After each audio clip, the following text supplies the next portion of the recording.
lu njaal di ko jébbal armée bi ci Pam Ndong commandant Ndong aide de camp premier ministre Ousmane Sonko di ko jaale président Ousmane Sonko ak son excellence président Bassirou Diomaye Diakhar Faye di ko jaale mboolem Sénégal yëpp suñu borom yërëm ko te xaram ko ci àjjana yi gën a kawe ni ko honorable député Cheikh Bara Ndiaye waxee léegi rek suñu tubaab yu jàmbur moom wurta mën a yàgg nii kon jàpp naa ne li olof Ndiaye di wax naan lu ñëpp xam loo ci wax danga koy gàttal lii promesse de campagne la woon ñun ñoo campagne woon bu ñu gañee dinañ leeral alal Sénégal yi fi mu dugg kon ba léegi suñu logique lañ nekk dégg naa nag sama naataango député yenn yi taxaw fii ne président Macky Sall moo tegoon rapport bi concam waaye dañuy xamal ne Sénégal yi ne rapport bi président Macky Sall defu ko ci coobareem ndax Macky Sall moom du def rapport ci Mansour Faye ku xam Macky Sall ni mu mel ci Mansour Faye du def rapport bu ko épinglé mukk rapport bi FMI ñoo ko santoon pour mu def ko ndax financement yi nga xamante ni Sénégal waroon na ko jot ci FMI dañ ne duñ ko jot mukk te defuñu rapport boo xamante ni day leeral 1000 milliards yi fi mu dugg kon loolu il faut que Sénégal yi xam ko mu leeral noonu kon nag li ñu ci war a jàngate bëri na ndax may mun a bësa bi may wax léegi di fàttali man sama xel dafa dem ci cas importé yi ndax ñun waa Touba moom jabalu woon nañ jabalu si goo xamante ni foog takk weesu na ko nit daan jóge Touba dem nootu sax ñu naan leen bu leen ñëwat di jënd marchandise toog leen ñu yónnee leen ko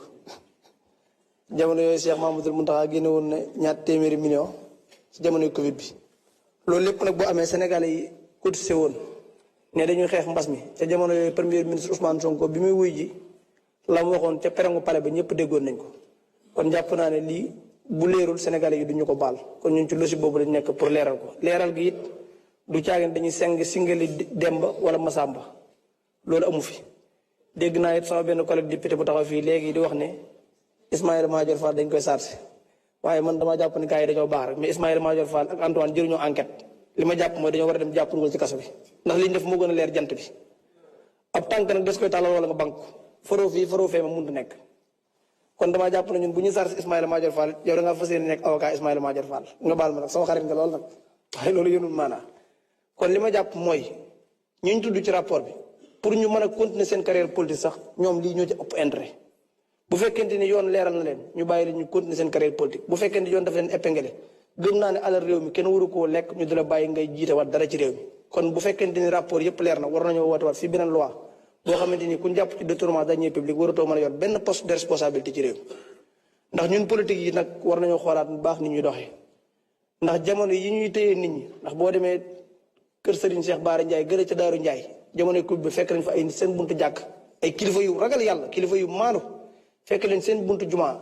jàppale ñun ñëpp raafar leen dugal ci pétition bi yóbbu ne da ngeen doon julli ji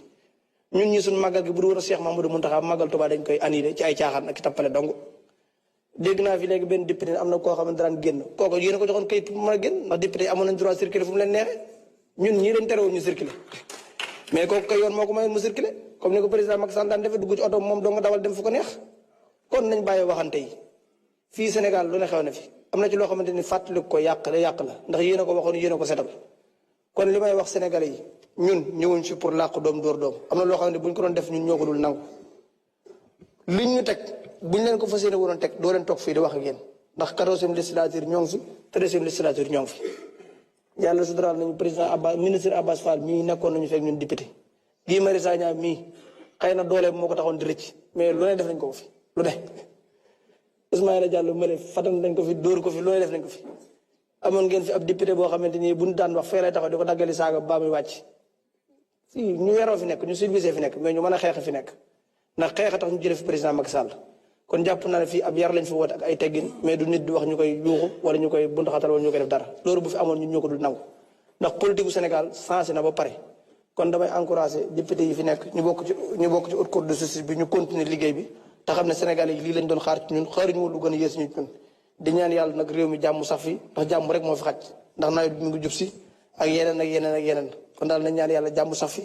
ñu tudd ci rapport bi ñu dem wuy ji ku ci indi ay preuve ñu bàyyi la nga di ñibbi mais daal demande sociale la moom Ismaïla Madior Fall ak Antoine Diome kenn waru leen enquête nañ leen jàpp dugal ci kaso bi Sénégal door am jàmm asalaamaaleykum wa rahmatullah. Aleykum salaam wa rahmatullah. Honorable Bakary Diédhiou,